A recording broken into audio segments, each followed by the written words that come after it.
Good day, ladies and gentlemen. I welcome you to another lecture time together on this platform. Today, we'll be discussing a very unique and interesting topic titled with the relationship between language and communication and language interference in communication. We will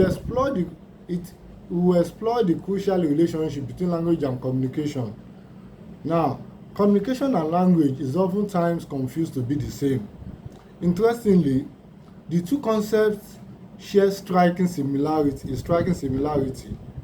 like a set of twins. Why? Because they are fundamental to every human interactions. Basically, the relational link between both concepts is, on the one hand, the focus of this study session. This relationship underscores how language enhances communication possibilities during social, professional, and academic encounters, making it more effective, efficient to diverse situations, and adaptable to various sociocultural contexts. Furthermore, understanding the differences and interdependency between the two concepts helps you to achieve skilled communication potential and effective interactions. Also, you will learn about how language interference occurs in communication in this study session.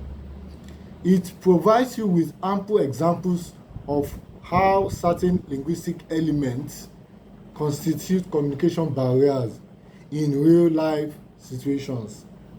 Through today's study session, you also learn the necessary techniques and strategies to minimize language interference in your communication, to achieve effective interactions in real-life situations, especially as a second speaker of the English language, or what we call the L2 speakers of the English language.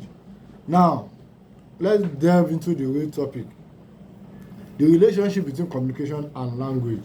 I have observed that a number of Nigerians, including students and professionals, believe that communication and language are the same concept. However, I want you to know today that the relationship between communication and language is so relatively interdependent but not discrete. Please mark the adjective. They are so interdependent but not what? Discrete. The interdependence results from the way the two concepts shape how messages, when we talk about messages, thoughts, your feelings, your ideas, your information, your values, your opinions are transmitted and exchanged by communicators in real life scenarios. Of course, language involves the use of an articulated system of symbols, either spoken or written, for self-expressions. What we use language for is just for us to be able to say our words or write them. That is where language comes in, which makes communication possible also, meaningful and precise. Thus, language provides structured systems of symbols for humans to express themselves meaningfully with precision and clarity.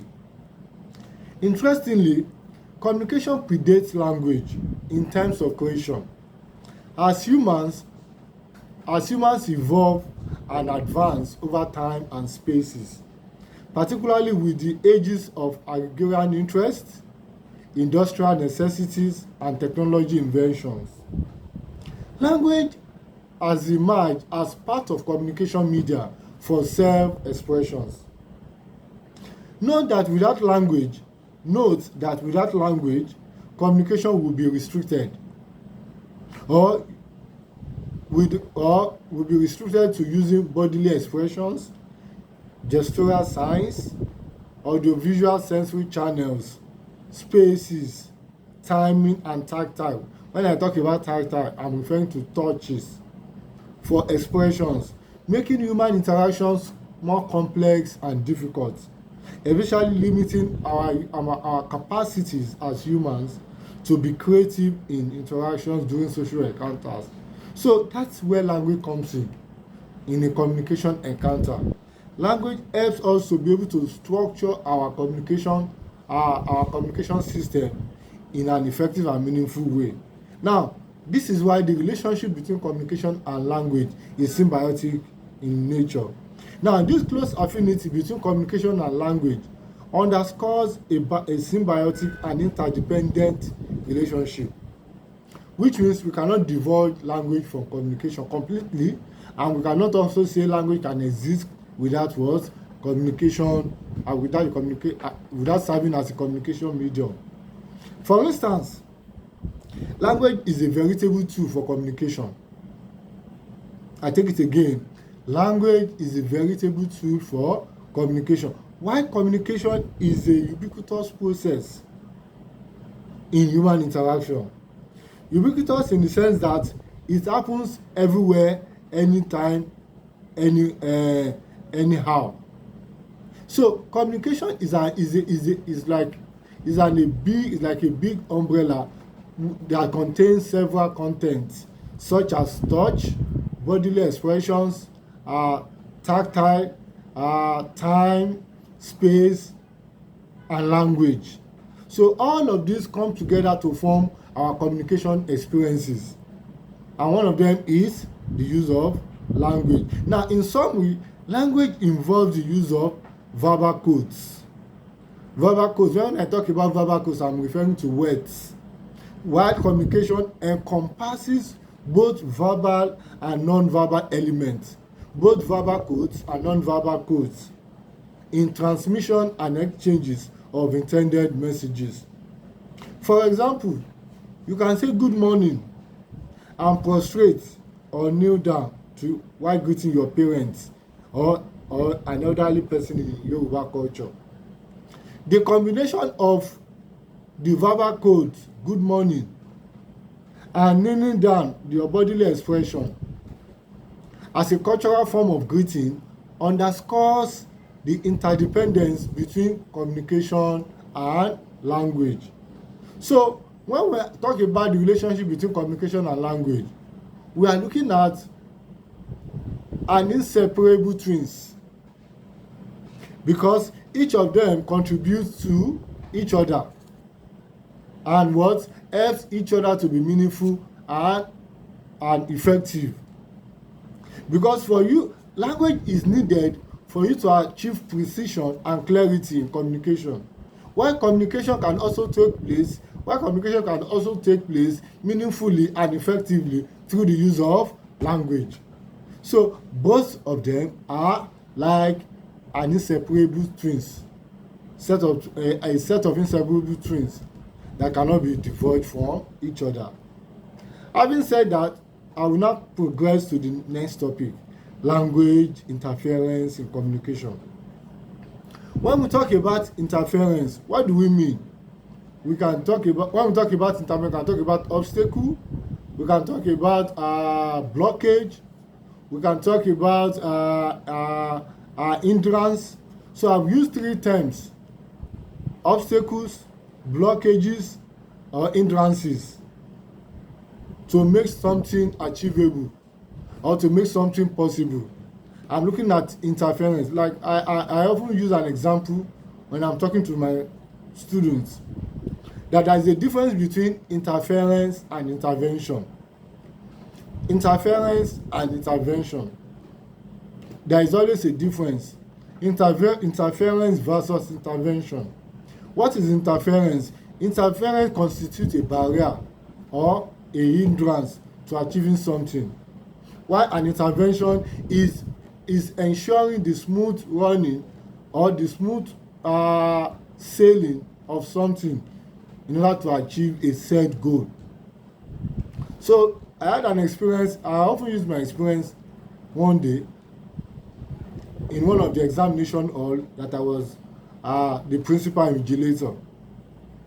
before two additional invigilators were deployed. It was a hall that was meant to have 3 invigilators. I was the only one present in the hall. So, of course, in a hall of over 200 students, of course, those who were supposed to come, I think, boycotted for personal reasons. So I had to call the central unit to please deploy additional hands. So two young invigilators, one of them young in terms of position, but not a young person, came into the hall. Rather than help me to achieve each free examination exercise, decided to constitute a hindrance. How? A student was caught violating one of the examination rules. I had to call this young man to order. But one of these newly deployed invigilators came in and was saying something I was not comfortable with, right in the presence of the students, when I was trying to caution the students. And I had to call him aside and say, what you are doing is wrong. If we are working as a team, let's work as a team. If we are working separately, let me know that you are working separately. He now made a statement that made me explain further. He said, sir, well, I'm only trying to interfere between the student and you. I'm only trying to intervene between the students and you. I'm not saying you should not do your job. And I'll repeat. Can you repeat yourself again? He said, sir. I said, I'm only trying to intervene in the matter between the student and you. I am not saying you should not do your job. And I asked him, do you know the meaning of intervention as against interference? He now looked at me suspiciously. And I explained to him, intervention means you make the matter, you settle the matter, you make the possibility of settling the matter amicably possible, not making it worse. Because my intention was not to punish that student, but because of the way he came in aggressively and some of the unguided statements he made, I said I was going to book the guy, and eventually booked the guy. And I said, because what you did was just an interference. You had 3 options, but you did not choose any of these 3 options. You chose to interfere, not intervene. To me, if you check your dictionary meaning of the word intervention, you will see the difference between intervention and interference. So that was that about that. Then he now realized what he had done. So he either called me aside, not interrupting me when I was trying to caution the student. Number 2, he was also telling me that I should allow the student to continue with to do certain things that I was asking the student not to do. I said no, the student had to leave that space because the student was talking to another fellow student in the form. What am I saying is interference is different from intervention. Now, when we talk about let us turn our attention to language interference. Language interference refers to the negative influence of one's native language or first language on the use of a foreign language or a second language in a speech of a bilingual or a multilingual speaker. I take it again. Language interference refers to the negative influence of one's native language or first language on the use of a foreign language or second language in the speech of a bilingual or a multilingual speaker. This can impact on the bilingual or the multilingual speaker's ability to speak with fluency, clarity, and precision because it is a direct translation from L1 to FL. L1 means your first language or your native language. Our FL means the foreign language. Interference often manifests in pronunciation, morphology, grammar, and semantics, which invariably leads to misunderstanding, misinterpretations, errors, or confusions on the part of the addressee. Sometimes somebody speaks English and you are wondering, what is this person saying? Because this person is speaking the foreign language with an accent of his or her native language. That is a case of interference. Like I also normally give an example of a young lady. You meet a young, beautifully dressed lady in front of a mall or in the banking hall, and you try to walk up to the young lady and introduce yourself and get her phone number, and hear something like 080 676 9921. I'm sure you have this feeling of uneasiness inside of you, knowing fully well that this young woman is pronouncing the English language using her native language. Now, this now takes us to the next point.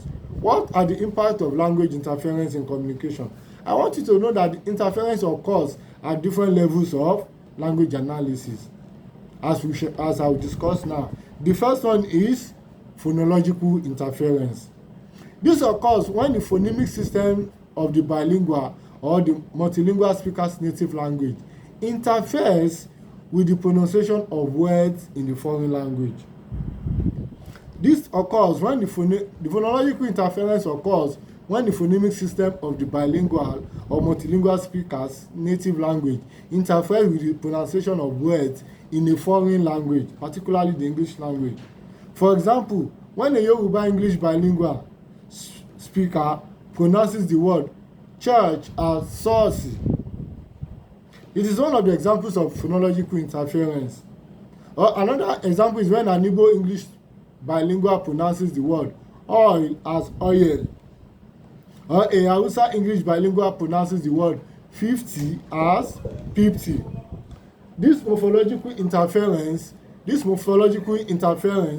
is evident from the way a bilingual or multilingual this phonological interference is a manifestation of the mother tongue of that bilingual or multilingual speaker.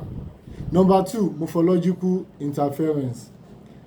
Now, morphological interference, it occurs when the speaker creates new words or phrases in the foreign language based on his or her knowledge of equivalent expressions in the native language.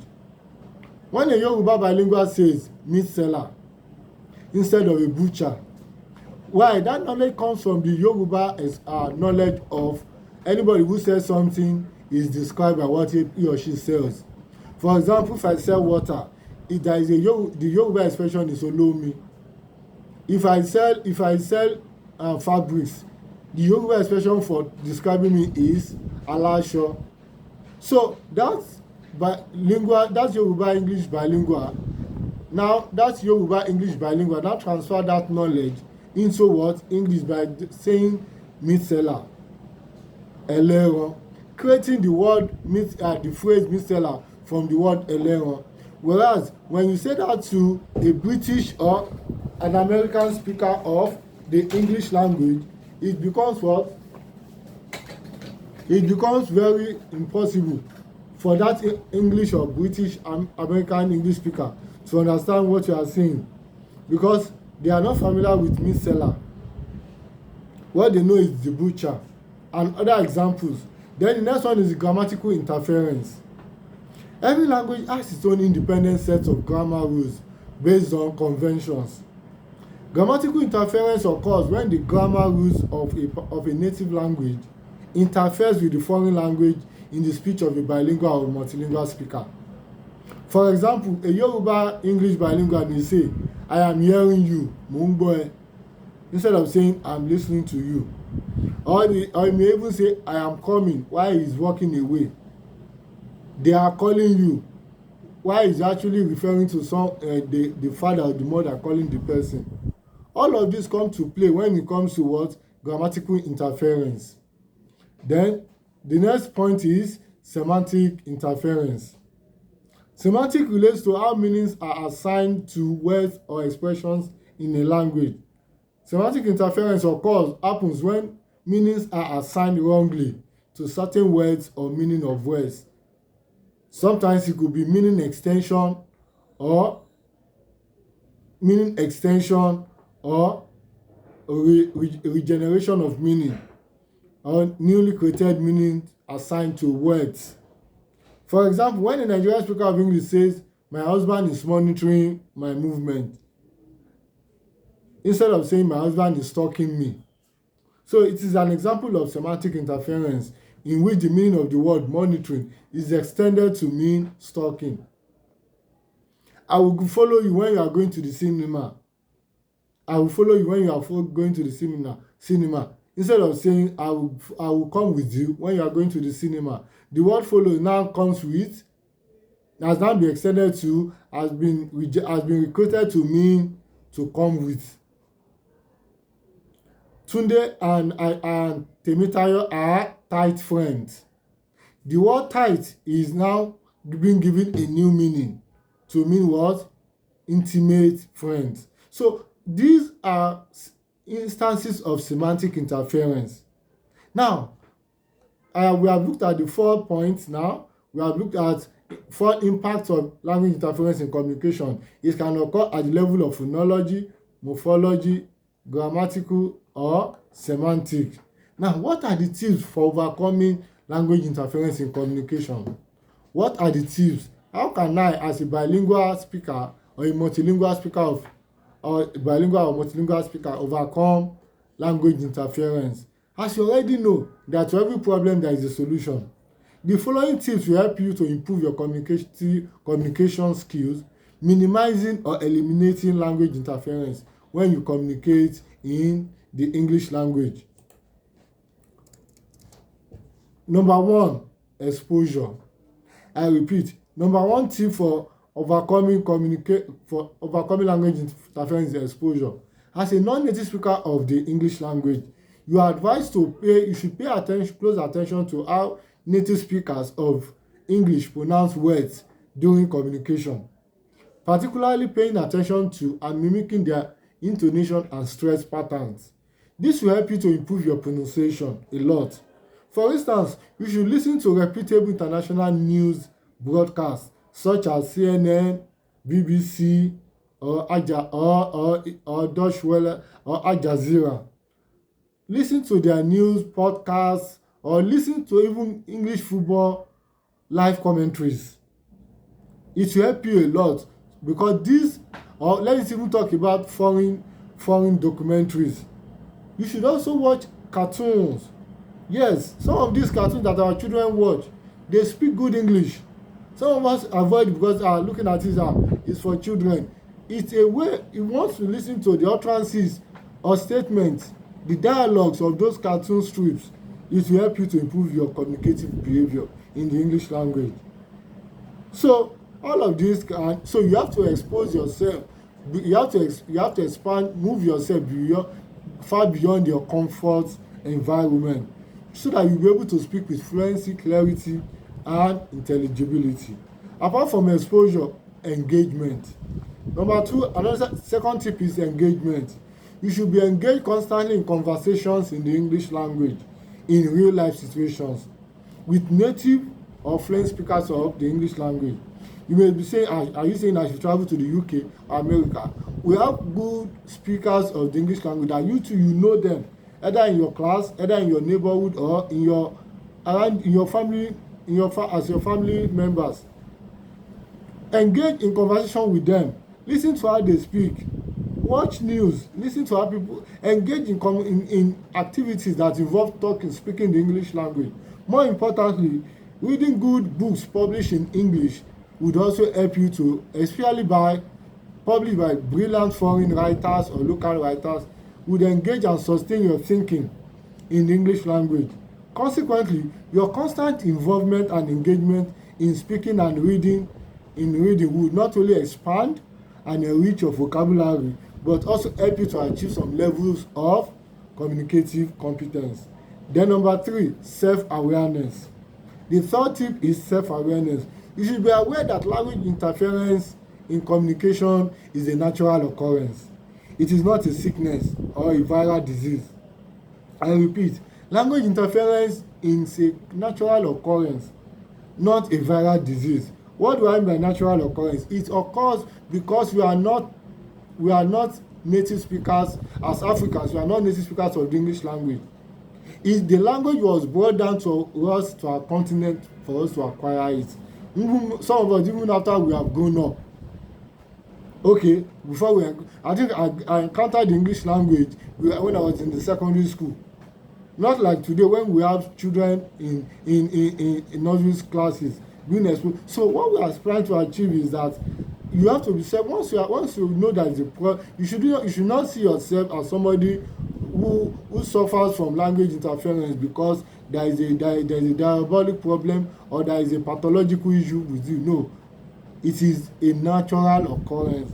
Then with this understanding, you should be ready to get yourself free. I mean, to set yourself free and seek self-improvement by participating actively in learning opportunities like the one I'm doing now, especially language exchange programs. And involve yourself in language exchange programs and online discussions. Know that I also need to let you know that making mistakes is part of the learning process. Don't see your mistakes as the end. It's a process of what? It's a process that you are making progress. Finally, your mistakes and corrections will also transform into your miracles some days. In conclusion, in this session, I have explained the relationship between language and communication, and I've also described the role of language in communication encounters, and how language use shapes social relationships and human interactions. I've also discussed language interference in communication and analyzed the impacts of language interference in communication encounters. I've also explained tips for overcoming language interference in communication. I would also like to introduce my textbook to you, titled Communication in English. Communication in English. Communication in English. This book is rich in what we have been discussing so far. As you can see, okay, please, it's a book that is being used in many institutions outside the Harvard College of Technology. There is a saying when in Yoruba that if you believe in the efficacy of the drug you are selling, you can use it to hit your head with boldness. Yes, I can say for sure that the copy of this book will be useful to you, not even while you are still an undergraduate, even when you are done, because there are a lot of testimonies I've received. Even when you read the preface or when you read the comment at the back, different people have said a lot about the book, and I thank God that the book is blessing lives in helping people to achieve their communication problems and solving and enhancing their productivity in their place of work, particularly when it comes to communication aspect. Thank you for your time. I wish you all the best in your encounter. I remain Dr. O.Ajibiye. Bye.